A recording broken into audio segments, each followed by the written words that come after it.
বাংলা সাহিত্যের ভাণ্ডারে ছোট গল্পের একটি বিশেষ জায়গা রয়েছে। আমার প্রিয় কিছু ছোট গল্প নিয়ে আমি রাজর্ষি, আর আপনারা শুনছেন রাজর্ষি উবাচ। আজকে শোনাবো সুচিত্রা ভট্টাচার্যর গল্প রাবাংলা। আলু পরোটা ছিঁড়তে ছিঁড়তে সুখেন্দু বলল, রাবাংলা নামটা ভারী সুন্দর না? সপ্তমীর সকাল, বাইরে ঝলমল করছে পিতল রঙা রোদ। কালো আকাশে একটু একটু মেঘ ছিল, হাজার তাদের ছিটে ফোঁটাও নেই। ঝকঝক করছে ঘন নীল, বাতাসে নিয়ম মতোই পুজো পুজো গন্ধ। কস্তুরী মেয়ের প্লেটে সস ঢালছিল, ঠিক করে হেসে ফেলল। এসব অদ্ভুত জায়গা কোথা থেকে জোটাও বলো তো? সেবার মুসৌরি বেড়াতে গিয়ে কোথায় যেন একটা নিয়ে গেছিলে, কি নাম? ধনউল্টি। হ্যাঁ হ্যাঁ, ধনউল্টি। কেন, জায়গাটা দারুণ ছিল না? ছাই দারুণ, শুধু কুয়াশার বৃষ্টি, ভালো করে হিমালয় দেখাই গেল না। তোমার দেখার চোখ নেই। কি সিরিন নিস্তব্ধ জায়গা, যেন এই পৃথিবীর বাইরে। রাবাংলা ওর চেয়েও ভালো। কেন, তোমার অফিসের দীপ্তেশবাবু বলেছে বলে? দীপ্তেশ রায় দুনিয়া চষা লোক, তার চোখ ভুল বলে না। নীল হিমালয়, সবুজ অরণ্য, হাত বাড়ালেই নাকি কাঞ্চনজঙ্ঘার চূড়ায় সোনা পিছলচ্ছে। আর রাত্রির বেলা লুকোচুরি খেলছে রূপলি জ্যোৎস্না। উফ, কি এক্সাইটিং! দেখো, গিয়ে যেন আবার আশাহত হয়েও না। প্রশ্নই আসে না। পাহাড় আমাকে কখনো নিরাশ করেনি।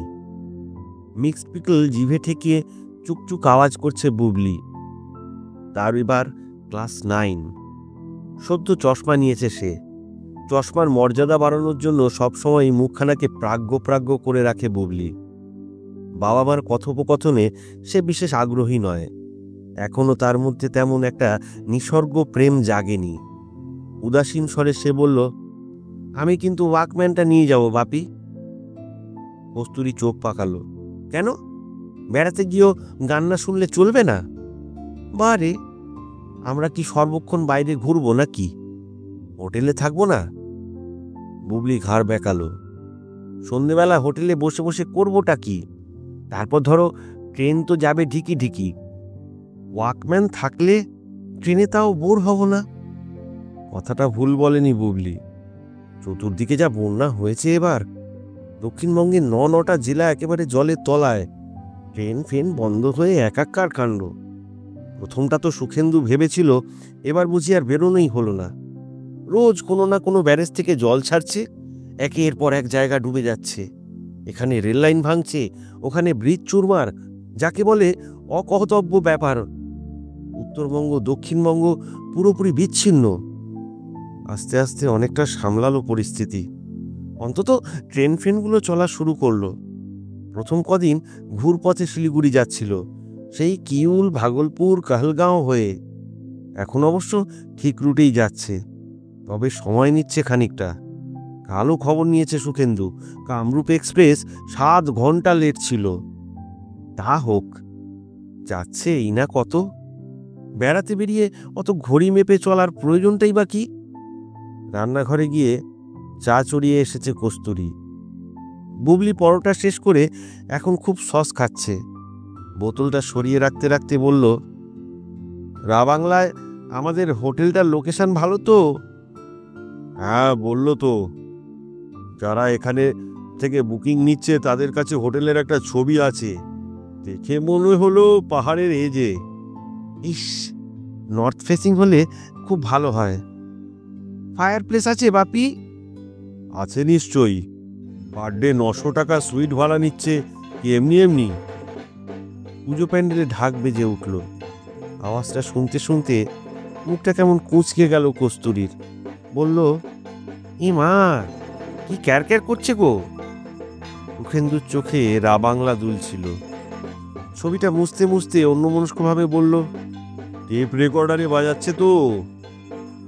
সত্যি ওরা ঢাকি পেল না, নাকি পয়সা বাঁচাচ্ছে? কি করে বলবো, শুনলাম তো কালো পাড়ার ছেলেগুলো শিয়ালদায় গিয়ে দাঁড়িয়েছিল। সুখেন্দু কাঁধ ঝাঁকালো।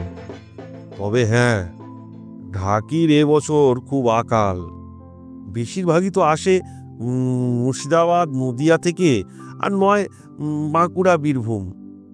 সেখানে এখনো কত জায়গা যে জলের তলায়। বাপি, আমরা ট্রেনে যেতে যেতে ফ্ল্যাট দেখতে পাবো? কিছু কিছু তো পাবি। সুখেন্দু হাসতে গিয়েও গম্ভীর হলো। তবে ফ্লাড এমন কিছু দেখার জিনিস নয় বুবলি। এবার বন্যায় কত মানুষ অ্যাফেক্টেড জানো? 1.5 কোটি। কত লোকের ঘরবাড়ি ভেসে গেছে, কত লোক মারা গেল, খাবার নেই, জল নেই, কি কষ্ট করে সব বেঁচে আছে। এইসব গুরুগম্ভীর কথা শুনলে বুবলির একটু একটু যেন হাই ওঠে। গা মোচড়াতে মোচড়াতে শুরুত করে সরে গেল। এবার সে প্যান্ডেলে বেরোবে, এবং এখন তাকে সকালে পরার পোশাক চুজ করতে হবে। এও কম হ্যাপা নয়। কস্তুরিও চলে গেছে রান্নাঘরে চা ঢালতে। উঠে এসে কাগজ কলম নিয়ে সোফায় বসল সুখেন্দু। কালই তাদের যাত্রা। টুকিটাকি কিছু জিনিস কিনতে হবে। একটা লিস্ট বানিয়ে নেওয়া ভালো। পেস্ট, সাবান, 3-4 রকমের ওষুধ, একটা পেইন বাম, টর্চের ব্যাটারি। ফিল্মের রোল কটা নেবে? 2টো? হ্যাঁ, 2টো তো লাগবেই। এখান থেকেই নিয়ে নেওয়া ভালো। ওখানে গেলে আবার টুরিস্ট প্লেসে নির্ঘাত 1.5 দাম হাঁকবে। আচ্ছা, ব্র্যান্ডি সঙ্গে নেবে একটা? না না, গ্যাংটক তেমন ঠান্ডা হবে না, কিন্তু ছাঙ্গু, রাবাংলা, সিকিমে ওসব জিনিস ভালোই মিলবে। আর কি আর কি আর কি নেওয়া যায়? মোমবাতি 1/2 ডজন। হ্যাঁ, মসকুইটো কয়েল। আপনার মাঝেই কলিং বেল।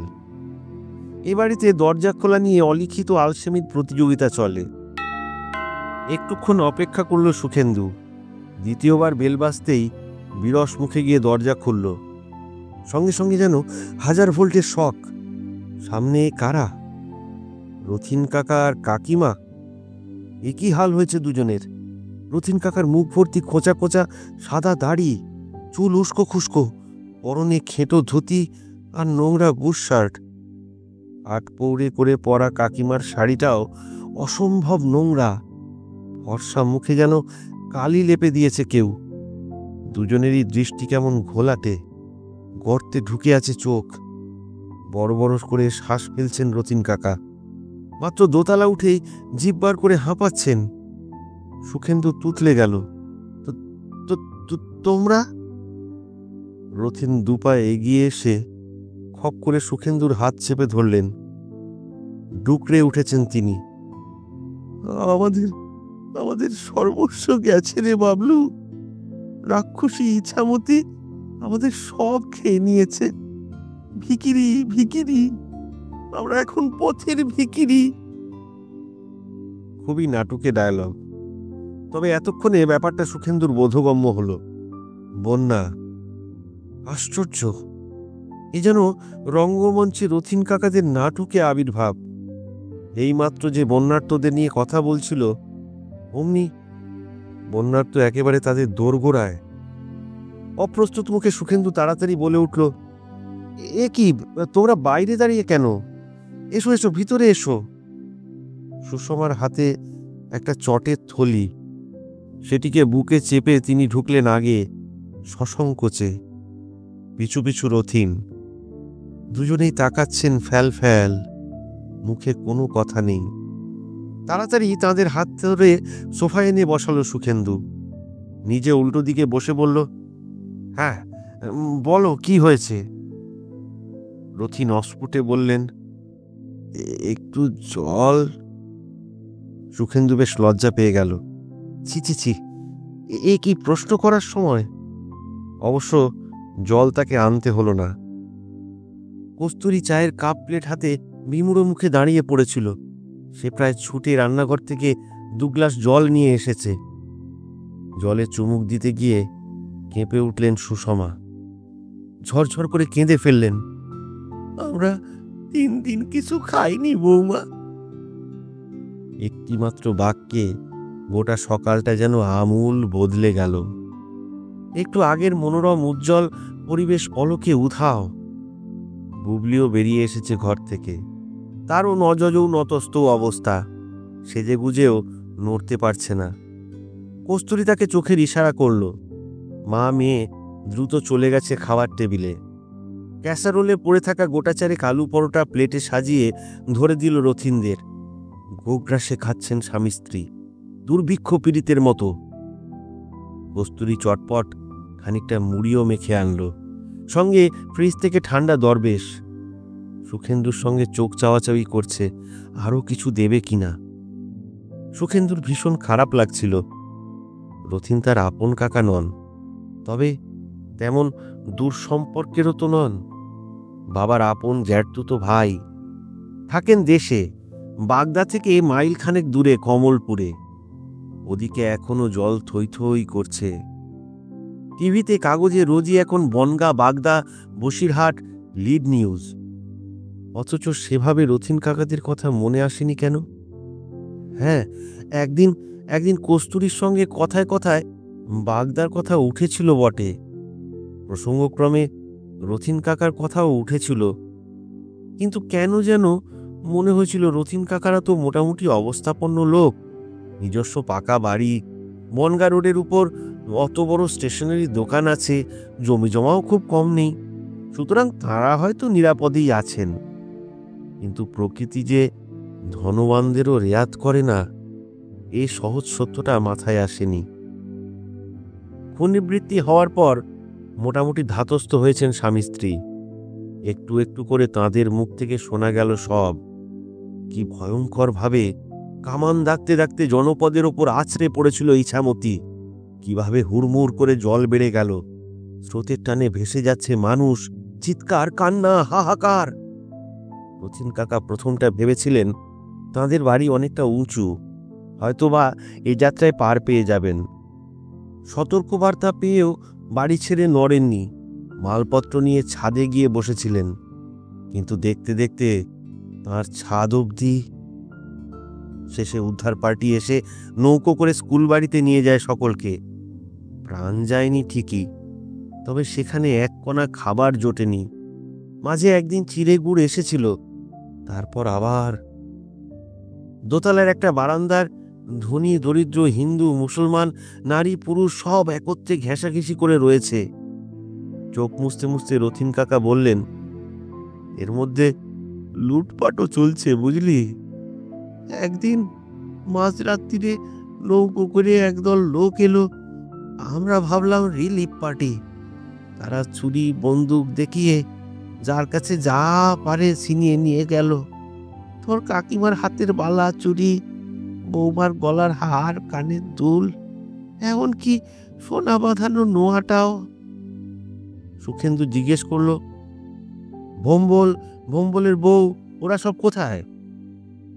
ওইখানেই আছে, পড়ে আছে দাঁতে দাঁত কামড়ে। ভোম্বলি তো আমাদের জোর করলো, বলল যেমন ভাবে পারো যার কাছে হোক চলে যাও। ভারী দোকান ভেসে গেছে বটে, তবে জল নামলে তো দেখতে হবে কিছু বাঁচলো কিনা। সামনে না থাকলে সব সাফ হয়ে যাবে। স্কুল বাড়িতে যাওয়ার সময় যতটুকু পারি সঙ্গে নিয়েছিলাম। লুটপাট হয়ে যাওয়ার পর যেটুকু পড়ে আছে ভোম্বল আর ভোম্বলের বউ সামলাচ্ছে। আমরা আর পারলাম না রে। নতুন ফুপিয়ে উঠলেন। ওরিয়া হয়ে শেষে নৌকা করে হেঁটে আবার নৌকা করে কিভাবে দমদম পৌঁছেছি এখন আর বলতে পারবো না রে বাবলু। চুপ করুন তো, কস্তুরী নরম গলায় বাধা দিল। এখন জিরোন, একটু চান টান করুন ভালো করে, তারপর খেয়ে দিয়ে একটু ঘুমোলে সব ঠিক হয়ে যাবে। বলছো বৌমা? হ্যাঁ, উঠে পড়ুন। আপনারা বুবলির ঘরে চলে যান, আমি ততক্ষণে একটু চালে ডালে চড়িয়ে দিই। বলতে বলতে সুখেন্দুর দিকে ফিরল কস্তুরী। এই, তুমি বুবলির ঘরটা একটু ঠিকঠাক করে দাও না গো। সুখেন্দু বুবলিকে ডাকলো, আয় আমার সঙ্গে একটু হাত লাগা মা। বুবলির প্যান্ডেলে যাওয়ার উৎসাহ কমে গেছে। ট্রেন থেকে বন্যা দেখার আগেই দুটো জলজ্যান্ত বন্যার্ত একেবারে বাড়িতে হাজির। এতে যেন সে বেশ রোমাঞ্চিত। পটাপট নিজের জামা কাপড়গুলো সরিয়ে আনলো বাবা মার ঘরে। নিজে থেকেই প্রায় অচেনা দাদু দিদার সঙ্গে কথা বলছে টুকটাক। ঘর গোছাতে গোছাতে সুখেন্দুর মনটা কেমন যেন খচখচ করছিল। কালকেই তাদের ট্রেনের টিকিট, আজই রথিন কাকারা। এই মুহূর্তে তার কি করা উচিত? যেতে তো হবে কাল, কিন্তু এদের ফেলে কেমন করে যাবে? চিন্তাটাকে মাথায় নিয়ে রান্নাঘরে এলো সুখেন্দু। ফিসফিস করে বলল, কি গো, কি করব? কস্তুরী আলু কুটছিল। ঘান্না ঘুরিয়েই বলল, কিসের কি? আরে এরা তো বডি ফেলে দিল, আমাদের যাওয়ার কি হবে? কপাল খারাপ, হবে না। কস্তুরীর যেন একটা ছোট্ট শ্বাস পড়ল। যাও, টিকিটগুলো ক্যান্সেল করে এসো। আবছাভাবে রাবাংলা দুলে গেল সুখেন্দুর চোখে। নীল নীল পাহাড়, সবুজ অরণ্য, রূপলি জ্যোৎস্না। অসহিষ্ণু মুখে বলল, যা, তা আবার হয় নাকি? আর কি হয় তাহলে? সাপ সাপ বলে দি, কাল আমরা চলে যাচ্ছি। মিথ্যে তো নয়। বলা যায়, দুটো মানুষ অমন বিপদে পড়ে এসেছে। সুখেন্দু একটু চুপ থেকে বলল, তাহলে এক কাজ করা যাক, ওরা নয় এখানেই থাকুক, আমরা বেরিয়ে পড়ি। মাত্র তো 7 দিনের প্রোগ্রাম। ও মা, তা হয় নাকি? কেন হয় না কেন শুনি? খারাপ দেখায় না? খারাপ দেখানোর কি আছে? চাল ডাল আলু কিনে দিয়ে যাব, ফ্রিজ রইল, টিভি রইল, ওদের অসুবিধাটা কি হবে শুনি? না, তবুও হয় না, তবু খারাপ দেখায়। লোকে কি বলবে? মানভাসী কাকা কাকিমা আশ্রয় নিতে এসেছিল, তাদের ফেলে রেখে আমরা। আর কথা এগোলো না। সুষমা এসেছেন দরজায়, স্নান সেরে ফেলেছেন। বুবলি একটা তাঁতের শাড়ি বার করে দিয়েছে, অনেকটা তাজা দেখাচ্ছে তাকে। সংকুচিত মুখে বললেন, তোমাদের সঙ্গে একটু হাত লাগাবো বৌমা? না না, কিছু দরকার নেই, আপনি বিশ্রাম করুন না কাকিমা। তবু শুনলেন না সুষমা। রান্নাঘরে ঢুকেই পড়েছেন। সুখেন্দু সরে এলো সেখান থেকে। শোয়ার ঘরে গিয়ে চিৎপাত হয়ে সিগারেট ধরিয়েছে। দুপুর পর্যন্ত কস্তুরীর সঙ্গে একান্তে কথা বলার আর সুযোগই হলো না। পরিতৃপ্তি সহকারে আহার সারলেন রথিন। তার মধ্যে মাঝে মাঝে চোখ মুছছেন আর শোনাচ্ছেন ভয়াবহ অভিজ্ঞতার কথা। এক মা নাকি বাচ্চা নিয়ে গাছের উপর বসেছিল, সেই বাচ্চা পড়ে গেছে কোল থেকে, সঙ্গে সঙ্গে ঝাঁপ দিয়েছে মা, প্রবল তোড়ে, দুজনেই নিশ্চিহ্ন। জলে নাকি কোথায় তক্তপোষ ভেসে যাচ্ছিল, সেখানে পড়েছিল এক বৃদ্ধের লাশ। প্রাণ ভয়ে মানুষের সঙ্গে একত্রে আশ্রয় নিয়েছে সাপ, কিন্তু কামড়াচ্ছে না। বুবলির বোধহয় আর শুনতে ভালো লাগছিল না, হয়তোবা সহ্য হচ্ছিল না আর। টিভি চালিয়ে দিল বুবলি। আশ্চর্য, সঙ্গে সঙ্গে রথিন সুষমার চোখও পর্দায়। পেট ভর্তি হয়ে গেলে বোধহয় বিনোদনের নেশা অজান্তেই মাথা চাড়া দেয়। তবে শরীরে আর দিচ্ছে না দুজনেরই। 2-4 মিনিটের মধ্যেই ঢুলতে শুরু করেছেন স্বামী স্ত্রী। কস্তুরীকে ব্যালকনিতে ডেকে আনলো সুখেন্দু। গোমরা মুখে বলল, কি হলো, কি ঠিক করলে? তুমি এখনো ওই এক কথা ভাবছো? ডিসিশন তো হয়ে গেছে। না মানে, ওদের অন্য কোথাও চালান করে দিলে হয় না? ধরো ধরো দিদির বাড়িতে যদি পাঠিয়ে দিই, ফোন করবো একবার দিদিকে। আচ্ছা, তোমার কি ঘটে একটুও বুদ্ধি নেই? দিদির শ্বশুর বাড়িতে জ্ঞাতি কাকাকে পাচার করে তুমি বেড়াতে চলে যাবে। আচ্ছা, তারা কি ভাববে বলো তো? আমাদের কাছে এসেছে বলে আমরা কি চোরের দায়ে ধরা পড়ে গেলাম? সুখেন্দুর স্বর তেতো হয়ে গেল। আরো তো অনেকে ছিল, নাকতলায় পল্টু আছে, ব্যারাকপুরে নারুদের অত বড় বাড়ি, সবারই তো সম্পর্কে কাকা। তা কি করা যাবে? এখানেই যখন এসে পড়েছে, কস্তুরী এবার একটা বড় শ্বাস ফেলল। এবছরটা নয় রুটিন বেড়ানোয় ছেদই পড়ল। ভারী করুণ চোখে একটুক্ষণ স্ত্রীর মুখের দিকে তাকিয়ে রইল সুখেন্দু। তারপর প্যান্ট শার্ট চড়িয়ে বেরিয়েই পড়ল। সোজা কয়লাঘাটে গিয়ে ক্যান্সেল করলো টিকিটগুলো। উদাস মুখে গঙ্গার ধারে পায়চারি করলো খানিকক্ষণ। ভাল লাগছে না, কিচ্ছু ভাল লাগছে না। ভরা গঙ্গায় ঢলটল করছে জল। ক্রূর চোখে নদীকে দেখছে বারবার। কি করবে এখন? বাড়ি ফিরবে? দূর। পুরনো পাড়ায় আড্ডা মেরে প্রায় রাত 12টায় বাড়ি ফিরল সুখেন্দু। কলকাতায় আজ এক অন্য বন্যা হানা দিয়েছে, মানুষের বন্যা। 10 হাত অন্তর অন্তর পুজো, হইচই, গান, রোশনাই।